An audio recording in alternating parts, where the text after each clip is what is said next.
Continuing with section 111, ये बात करता है प्रिजम्पशन ऑफ डेथ की, और ये है rebuttable presumption of law. Burden of proving that person is alive who has not been heard since 7 years। पिछले 7 साल में जिस बंदे के बारे में सुना नहीं गया, ठीक है, तो उस बंदे के बारे में जो बर्डन ऑफ प्रूफ कि वो जिंदा है, 7 साल हो गए कि उसके बारे में सुना ही नहीं गया, तो आप कहते हो कि वो जिंदा है, तो इसका बर्डन ऑफ प्रूफ आपके ऊपर है कि वो जिंदा है। रिबटेबल प्रिजम्पशन ऑफ लॉ है। रिबटेबल मतलब कि इसका रिबट करने के लिए एविडेंस कुछ दे सकती है दूसरी पार्टी भी। प्रिजम्पशन ऑफ लॉ, लॉ क्यों? क्योंकि ये लॉ कहता है, फैक्चुअली नहीं प्रिज्यूम करवा रहे हो, वो लॉ की प्रिजम्पशन दे रहे हैं कि अगर फैक्ट ये है तो लॉ कहता कि हमने उसको मरा हुआ ही मान लेना, क्योंकि 7 साल से उसके बारे में सुना नहीं गया। अगर प्रूव करना है कि वो जिंदा, तो आप प्रूव कर दो फिर कि वो जिंदा है। Section 112. Burden of proof has to relationship in cases of partners, landlord, tenant, principal, agent। कहते हैं जहाँ पे ऐसी रिलेशनशिप है ना, प्रिंसिपल लैंडलॉर्ड टेनेंसी की, प्रिंसिपल एजेंट की, पार्टनर्स की रिलेशनशिप, तो बर्डन ऑफ प्रूविंग कि that they do not stand और हैव सीज्ड टू स्टैंड, कि वो रिलेशनशिप नहीं एग्जिस्ट करती या फिर वो करते ही नहीं है, था ही नहीं कभी एक दूसरे के पार्टनर, तो उस बंदे के ऊपर है इसका बर्डन ऑफ प्रूफ, जो बंदा ये बात कहता है। Section 113। Burden of proof has to ownership इन पारी डेलेक्टो पोर्शियर एस्ट कंडिसियो पोसिडेंस। कहता कि in equal faults better is the condition of the possessor, कि जो पोजेस करता है जमीन को उसी को ही मालिक समझ लिया जाता है। जैसे कि जूरिस्प्रूडेंस में एक बहुत बड़े जूरिस्ट ने डेफिनेशन दी थी, स्टेटमेंट दी थी कि possessor is the 9/10 of the owner, हाँ 9/10 of the ownership, holds 9/10 of the ownership. तो वो इसी प्रिजम्पशन की बात करता था, यानी कि 90% बंदा जो पोजेस करता है वही ओनर है, in the case where there is no evidence to contradict. वही बात ये सेक्शन करता है। कहते कि जब सवाल ये है कि क्या वो बंदा मालिक है कि नहीं जिसके पास उसी जमीन का कब्जा है, तो बर्डन ऑफ प्रूविंग कि वो मालिक नहीं है उस बंदे के ऊपर है कि जो कहता कि वो मालिक नहीं है। अगर मैं आप अपने घर में रह रहे हो, जमीन पर कब्जा आपकी, मैं कह रहा हूँ कि भाई नहीं आप मालिक नहीं हो, तो मुझे प्रूव करना पड़ेगा कि आप क्यों नहीं मालिक, ठीक है ना। और अगर मैं कर भी दूँ तो आप रिवर्ट कर सकते हो, ठीक है। So this is the general law, burden of proof का लॉ, कि कौन क्या असर्ट कर रहा है और क्या प्रूव करेगा। 114 proof of good faith in transactions where one party is in relation of active confidence, ठीक है। जहाँ पे गुड फेथ की ट्रांजैक्शन का मामला है दो पार्टीज के बीच में, तो बर्डन ऑफ प्रूफ की the good faith of a transaction is on the, कि मतलब ये जो ट्रांजैक्शन है बोनाफाइडली की गई है, एक्चुअली सही तरीके से निभाई गई है, उस बंदे के ऊपर बर्डन ऑफ प्रूफ है जो एक्टिव कॉन्फिडेंस की पोजीशन में है। जैसे कि good faith of a sale by a client to an advocate is in the question in a suit, कि गुड फेथ में सेल करी क्लाइंट ने वकील को, is in question in a suit brought by the client. हाँ, कि suppose करो एक जमीन उसने अपने वकील के नाम कर दी, केस बाद में क्लाइंट ने ही वकील के ऊपर कर दिया, तो बर्डन ऑफ प्रूफ कि ये ट्रांजैक्शन गुड फेथ में हुई थी, ये इसका बर्डन ऑफ प्रूफ कि नहीं ये सही ट्रांजैक्शन है, ये कोई इलीगली नहीं की हुई ट्रांजैक्शन, धोखे में नहीं वकील साहब ने साइन करवाए, इसका बर्डन ऑफ प्रूफ वकील साहब के ऊपर ही है, because he is in the relation of active confidence, ठीक है। अगले सेक्शन पर आ जाओ, section 115। Presumption as to certain offences where a person is accused of having committed any offence specified in subsection 2। कौन से सिचुएशन में? अब प्रिजम्पशन है ये कुछ ऑफेंसेस के लिंक में बताता हूँ। Any area declare to be disturbed area, कोई डिस्टर्ब्ड एरिया डिक्लेयर किया गया है, provision of the suppression of disorder and restoration of and maintenance of public order. ऐसे एरिया में या फिर ऐसे एरिया में जहाँ पे 1 महीने से ज़्यादा एक्सटेंसिव डिस्टर्बेंस चल रही है, और ये शो कर दिया जाता है कि such person had been at a place in such area at the time, जहाँ पे फायर आर्म्स और एक्सप्लोसिव बम बारूद इस्तेमाल किए जा रहे थे, from that place of attack और to resist the member of army और the forces charge with the maintenance of public order acting in discharge of the duty. ये प्रिज्यूम कर लिया जाएगा जो ऐसे एरिया में गोलाबारी, बम बारूद, असला, ऐसी चीज़ों के इस्तेमाल में या यूज़ कर रहा था, या ऐसी कॉन्स्पिरेसी में या ऐसी चीज़ में अक्यूज्ड है, तो बर्डन ऑफ प्रूफ सारा उसके बंदे के ऊपर शिफ्ट है कि उसने बताना है अपने आप को छुड़ाने के लिए, इस बारी प्रोसिक्यूशन के ऊपर नहीं है, बर्डन ऑफ प्रूफ दोषी के ऊपर है कि भाई तूने प्रूव करना है कि कैसे तू इनोसेंट है। क्यों? क्योंकि ये जो संगीन अपराध हैं ये देश के खिलाफ हैं, तो इस वजह से इनका बर्डन ऑफ प्रूफ भी काफी स्ट्रिक्ट रखा गया है। तभी तो लिखा है shall be presumed unless the contrary is shown that such person. मान लिया जाएगा कि उसी ने ही किया, अब उसको प्रूव करना पड़ेगा।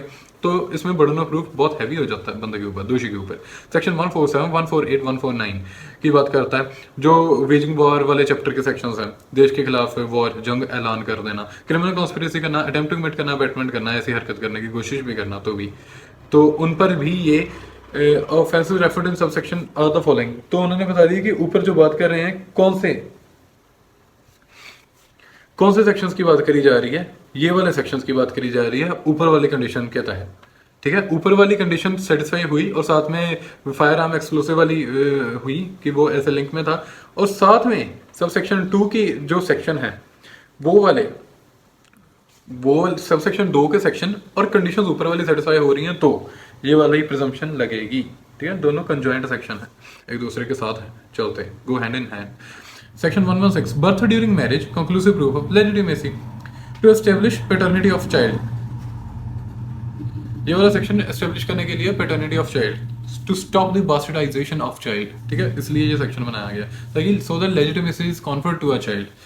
ठीक है, 3 अलग अलग स्टेटमेंट से एक ही बात समझाई मैंने, तो ठीक है, समझ गए ना।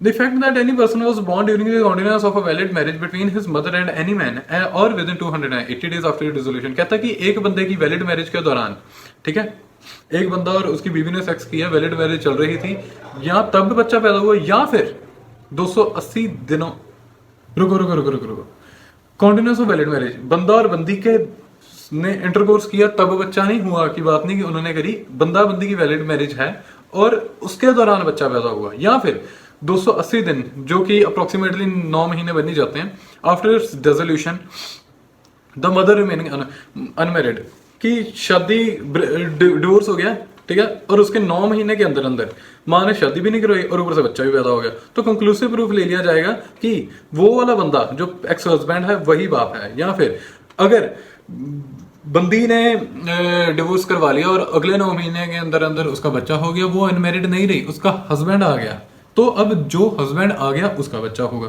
ठीक है ना, इसका सरल एग्जांपल कि आज एक बंदे की मैरिज हुई, नेक्स्ट डे उसका बच्चा पैदा हो गया, तो उसी का ही बच्चा माना जाएगा। ठीक है ना, simple as that, unless it is shown that the parties to the marriage had no access to each other. कहता कि अब हस्बैंड जो है जिसका बच्चा वो मान लिया गया है, कंक्लूसिव प्रूफ हो गया ना कि आज मैरिज हुई, अगले हफ्ते बच्चा हो गया, 3 महीने बाद बच्चा हो गया, तो कंक्लूसिव प्रूफ मान लिया जाएगा कि उसी का ही बच्चा है। अब उसको अपना बच्चा ठहराने से बचना कैसे है? अगर वो बचना चाहता है तो उसको ये प्रूव करना होगा कि उसका एक्सेस था ही नहीं कोई, समझे? वो उसको बताना पड़ेगा कि वो बंदा तो कनाडा था उस टाइम, पिछले 1 साल से वो तो कनाडा रह रहा है बंदा कहता, ठीक है ना, और इसका बच्चा पता नहीं कैसे हो गया। तो ऐसी सिचुएशन में फिर वो बच जाएगा, फिर उसके ऊपर ये नहीं होगा सारा सिचुएशन कि बच्चा उसका मान लिया जाएगा, ऐसा नहीं, फिर लॉ कहता फिर नहीं माना जाएगा क्योंकि उसका एक्सेस ही नहीं था। ठीक है ना, लेकिन अगर वो उधर रह रहा होता फिर भी उसका बच्चा ना होता, फिर भी उसके दौरान होता, तो उसी का बच्चा माना जाता भाई। ठीक है ना, तो ऐसे ही है। तो ये डीम्ड कंक्लूसिव प्रूफ है and only defence is no access, that is it. दूसरी उदाहरण देख लो यही बात दोबारा से समझाऊंगा, अच्छे से समझ लग जाएगी। एक लड़की है, उसको प्रेग्नेंट कर दिया एक्स हस्बैंड बी ने, ठीक है, बाद में डिवोर्स ले लिया, ए चलेगी डी के पास, ए डी के रिलेशनशिप में बी का किया हुआ बच्चा ए डी के वैलिड मैरिज के तहत पैदा हो जाता है। डी का वो बच्चा नहीं है, बच्चा बी का, लेकिन मैरिज वैलिड चल रही है ए और डी की, तो अब ये जो बच्चा पैदा हुआ है ये डी का लेजिटिमेट बच्चा है, चाहे उसने किया भी नहीं। ठीक है ना, वही बात है जो पहले मैंने समझाई, वही अब मैंने प्रैक्टिकल एग्जांपल से समझा दी। ठीक है, कोई कॉन्ट्राडिक्शन नहीं, कोई दिक्कत नहीं। सेम्पर प्रिजुमितर प्रो लेजिटिमेशन प्यूररम। अच्छा, तो ये कहता है कि everything is presumed in the favour of children, ये लिटिल मैक्सिमम याद कर लेना। तो शौर Rai versus Shukla Rai, Supreme Court कहती है DNA test, blood test allow तो नहीं किया जा सकता, पर अगर ऑलरेडी पार्टी ने निकाल के रखा हुआ है तो इसको एज एविडेंस ले सकते हैं। ठीक है ना, एज एविडेंस प्रोड्यूस कर सकते हैं। बहुत काम का सेक्शन है, प्रैक्टिकल केसेस में आपके काम आ सकता है, कल को अगर केस लड़ने भी हों तो आपने, तो उसमें आप ऐसा कर सकते हो। अलाउ तो नहीं किया जा सकता, बट अगर ऑलरेडी पढ़ा है फिर एज प्रूफ दे सकते हो। ये हेल्ड हुआ था इस केस में। Section 117 presumption as to the abetment of suicide by a married woman. अच्छा, when the question is whether the commission of a suicide by a woman has been abetted by her husband or any relative of her husband, and it is shown that she had committed suicide within a period of 7 years from the date of her marriage, and that her husband or such relative of her husband had subjected her to cruelty. अच्छा, and court may presume, having regard to all the other circumstances of the case, that such suicide had been abetted by her husband or by such relative of her husband. क्या था कि किसी बंदे की suicide हुई, abate करी उसके husband ने या किसी रिलेटिव ने, और ये शो कर दिया जाता है कि सुसाइड हुई है 7 साल के अंदर अंदर, और एंड हर हस्बैंड या हस्बैंड के द्वारा या रिलेटिव के द्वारा सब्जेक्टेड, उसको क्रुएल्टी से सब्जेक्ट किया जाता था उन 7 साल के अंदर से, है ना, क्रुएल्टी की जाती थी, तब उसको सुसाइड करनी पड़ेगी। कोर्ट में प्रिज्यूम कर सकती है प्रिज्यूम कि having regard to all the other circumstances of the case that such a suicide had been abetted by her, तो ये कोर्ट मान लेगी, may presume that ये उसके हस्बैंड या रिलेटिव ने ही करी है। ठीक है, ये थोड़ा स्ट्रिक्ट बनाने के लिए ये करा है कि ऐसे सिचुएशन में हस्बैंड या उसके फैमिली मेंबर को ठोका जाए। ठीक है, इसलिए बनाया गया। और cruelty at the same, cruelty का वही मीनिंग होगा जो सेक्शन 86 भारतीय न्याय संहिता में दिया गया है, लेकिन डाउरी डेथ के लिंक में और ज्यादा प्रिजम्पशन स्ट्रांग है। ठीक है, और ये ठीक भी है। शेल प्रिज्यूम कि उसी बंदे ने, शेल, ठीक है, इसमें बर्डन ऑफ प्रूफ सारे और हस्बैंड या वो बाकी अक्यूज यानी कि रिलेटिव्स के ऊपर है। ठीक है, और ये ठीक है सेक्शन, क्योंकि काफ़ी क्रूअल ऑफेंस होता है वुमेन की कमिटेड। वैसे ऊपर वाला भी क्रूअल ही है काफ़ी, जिसमें मे प्रिज्यूम है। खैर, अच्छा ये वाले पर आ जाओ। When the question is whether a person has committed the dowry death of a woman and it is shown that soon before her death such woman had been subjected by such person to cruelty or harassment। एक लड़की की death हुई और सून before her death ये prove कर दिया जाता है, शो कर दिया जाता है कि लड़की के ऊपर क्रुएल्टी या हरासमेंट करी जा रही थी। ऊपर क्या है, ऊपर वाले सेक्शन में सिर्फ क्रुएल्टी की बात करी है, इस वाले सेक्शन में क्रुएल्टी और हरासमेंट की बात करी है। ये याद कर लेना एज इट इज, क्योंकि इसके ऊपर भी एमसीक्यूज आ चुके हैं। आई रिपीट, इन कनेक्शन, किसके, इन connection with the demand of dowry, ये बात अच्छे से याद रखना है। इन कनेक्शन विद क्रुएल्टी हरासमेंट, किसके कनेक्शन में, इन connection with demand of dowry the court shall presume, तंग परेशान करते थे उसको, लड़की को हरास करते थे, बेइज्जत करते थे, मारते थे, ऐसे ये उदाहरणें हैं कि तू कम दहेज लाई है। इस वजह से अगर ऐसा करते थे तो कोर्ट, और ऊपर से उसने 7 साल के अंदर अंदर उसकी डेथ हो गई with in 7 years. Dowry death की डेफिनेशन कहाँ दी है, सेक्शन 80 भारतीय न्याय संहिता में, उसमें क्या गया है, विद इन 7 ईयर्स। तो 7 साल के अंदर अंदर अगर उसकी डेथ हो जाती है, चाहे सुसाइड ही क्यों ना किया हो उसने, but in connection with the demand of dowry, तो court shall presume that such person, उसी बंदे ने ही, उन दोषियों ने ही उसको ऐसी सिचुएशन, उसको इतना हरास किया है। Section 119 court may presume the existence of certain facts, ये वाला section all are presume to be done regularly and correctly, उसकी बात करता है। ठीक है, रिबटेबल प्रिजम्पशन ऑफ फैक्ट्स है, क्योंकि यहाँ पे फैक्ट की बात करी गई है, fact particular, facts in particular की बात करी गई है। The court may presume the existence of any fact which it thinks likely to have happened. Court may presume कर सकती है existence of any fact which, जो उसको लगता है कि हाँ हुए होंगे, in the common course of natural events या ह्यूमन कंडक्ट या पब्लिक बिजनेस या private business in relation to the facts of the particular case. अच्छा, सेक्शन 119 क्या है, rule of legal presumption of facts है, और मेमोराइज करनी है आपने, ए कौन सी इलस्ट्रेशन है, बी क्या है, सी क्या है, ई जुडिशियल एंड ऑफिशियल फैक्ट्स है।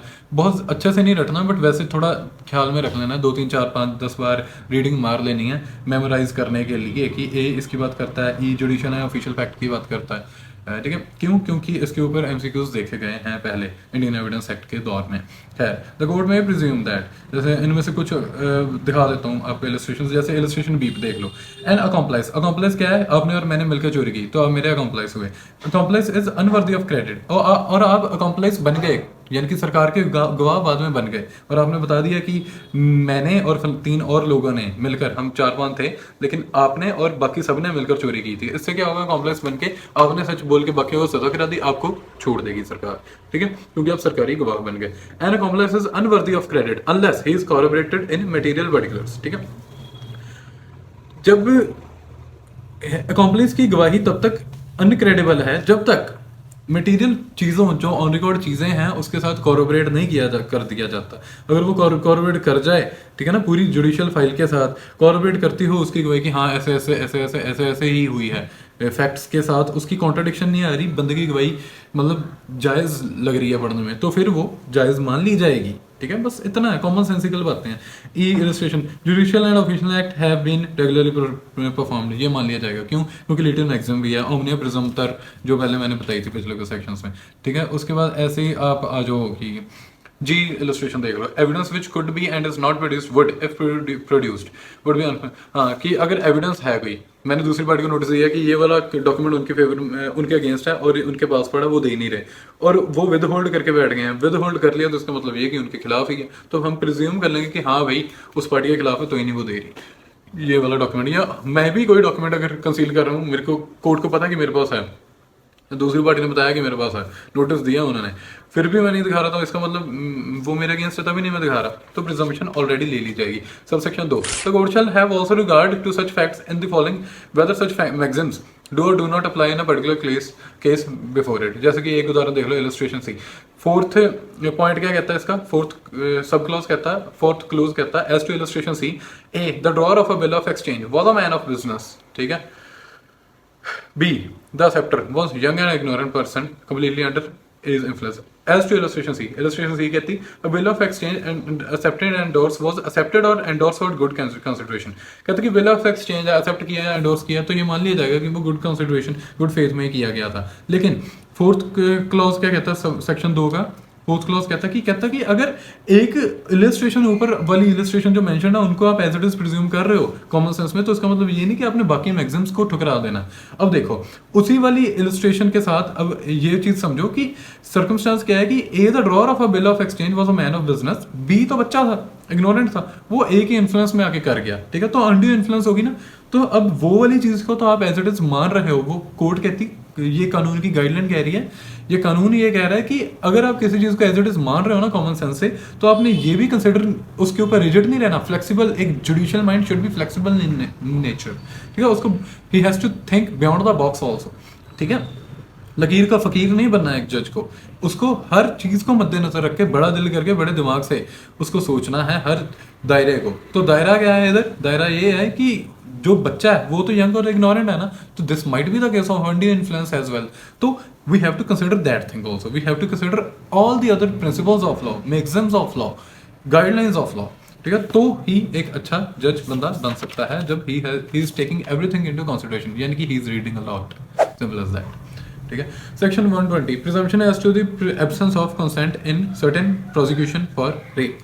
अच्छा, इसमें बस यही कहा गया है कि अगर सेक्स होता है, अक्यूज ने सेक्स किया लड़की के साथ और ये प्रूव हो गया कि हाँ उन्होंने सेक्स किया था, अब सवाल ये है कि क्या कंसेंट था लड़की का कि नहीं था, इसके ऊपर सवाल घूम रहा है। Question of fact is whether she consented और नॉट, और बंदी कह गई कि हाँ भाई मेरा तो कंसेंट था ही नहीं, तो इसमें क्या होगा, सारा का सारा बर्डन ऑफ प्रूफ ये मान लेगी कोर्ट की हाँ भाई इसने तो रेप किया। अगर बंदी ने कह दिया कि मेरा कंसेंट नहीं था और सेक्सुअल इंटरकोर्स प्रूफ हो गया, तो सारा का सारा बर्डन ऑफ प्रूफ बंदे के ऊपर है, उसको प्रूव करना है कि उसने, लड़की ने कंसेंट दिया था। ठीक है ना, द कोर्ट तो will presume, shall presume that she did not consent, it is on you have to prove that she did consent. ठीक है, तो burden of proof in rape cases is on the guy. That is it for today, thank you.